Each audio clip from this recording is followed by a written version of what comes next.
I'm Andrew Moran, Liberty Nation's economics editor. Very, very rocky. Death by government. Drain the swamp. Hello and welcome to another installment of Liberty Nation's Swamponomics videocast. I'm Andrew Moran, Liberty Nation's economics editor. This week, the cost to regulate private business is $3 trillion. Today, there are more than 400 federal agencies and sub-agencies in addition to the hundreds of state and local agencies and sub-agencies. It is estimated that there are approximately 100 to 200,000 federal regulations and rules. Once again, this is in addition to the long and growing list of state and local rules and regulations. Are they warranted?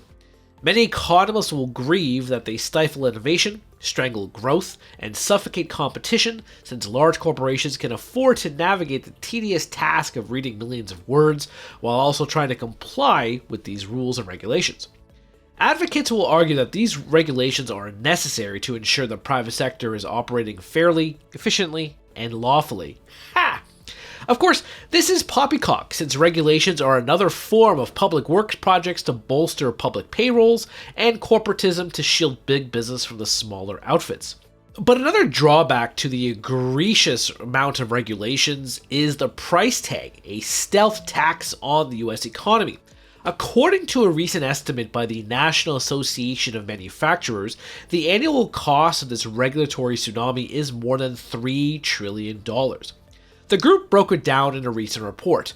$465 billion increase in aggregate regulatory compliance since 2012, $277,000 in average annual compliance cost to a U.S. firm, $29,100 for the average per employee cost of regulations for manufacturers, and $50,100 for the average per employee cost of regulations for small manufacturers, which are fewer than 50 employees. As you can already tell, much of the cost of regulations is burdened in the manufacturing sector. The group noted that the onslaught of regulations is hurting America's manufacturing competitiveness and offsetting the positive impacts of the tax reform and President Biden's legislative landmarks like the CHIPS and Science Act. That said, the study revealed that all sectors are faced with immense regulatory costs. As the Committee to Unleash Prosperity recently noted, the president is proposing a more than $7 trillion budget, meaning that, quote, we now have a government that is sucking $10 trillion of resources out of our private economy. The current administration has been on a crusade to clamp down on private industry while also giving domestic and foreign companies generous taxpayer-funded handouts. An example of the White House's efforts is the Federal Trade Commission, or FTC. Earlier this year, President Biden unveiled a new joint strike force to fight so-called unfair and illegal corporate pricing. The joint FTC and Department of Justice venture aims to target businesses and make sure they are pricing their goods and services correctly. It is part of the administration's claim that U.S. businesses are price gouging consumers, even though this myth has been debunked by Liberty Nation on a couple of occasions. It is unclear how the administration will facilitate price fairness without more regulations. Maybe price controls? Who knows? But the FTC has not stopped there. The FTC, led by Lina Khan, has targeted Apple, accusing the tech titan of ostensibly exploiting its monopoly power to stomp out competitors and prevent consumers from switching to different phones. The administration is also trying to dictate what applications and other services from rival companies must be installed on the iPhone. This is absurd on various fronts. Statistically, the iPhone controls a little more than half of the US smartphone market, to be more specific, 57%. By comparison, the Android serves 41% of all US phone users. This suggests that people can easily avoid the iPhone or switch to their smartphone of choice. Apple and Tim Cook are not forcing anyone to purchase the iPhone. It's just that the consumer loves the iPhone, a product that established the smartphone market much more than a decade ago.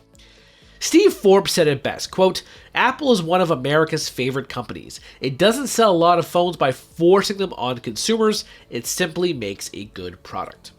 Indeed, this is just the tip of the iceberg. The Biden administration has prohibited most non-compete agreements, declared war on forever chemicals, and ordered federal agencies to buy so-called sustainable products. Despite the incredible harm that regulations do to the US economy, big businesses love them. They have the manpower, resources, and money to comb through the volumes of rules and regulations. Their smaller competitors, of course, do not. Perhaps corporate America is now paying for the sin of endorsing the Leviathan's largesse. The biggest victim? The public. Media personality John Stossel warned of regulations in a segment nearly a decade ago. America misses out on cool things because today America has so many rules that innovators spend less time innovating, more time trying to manipulate Washington.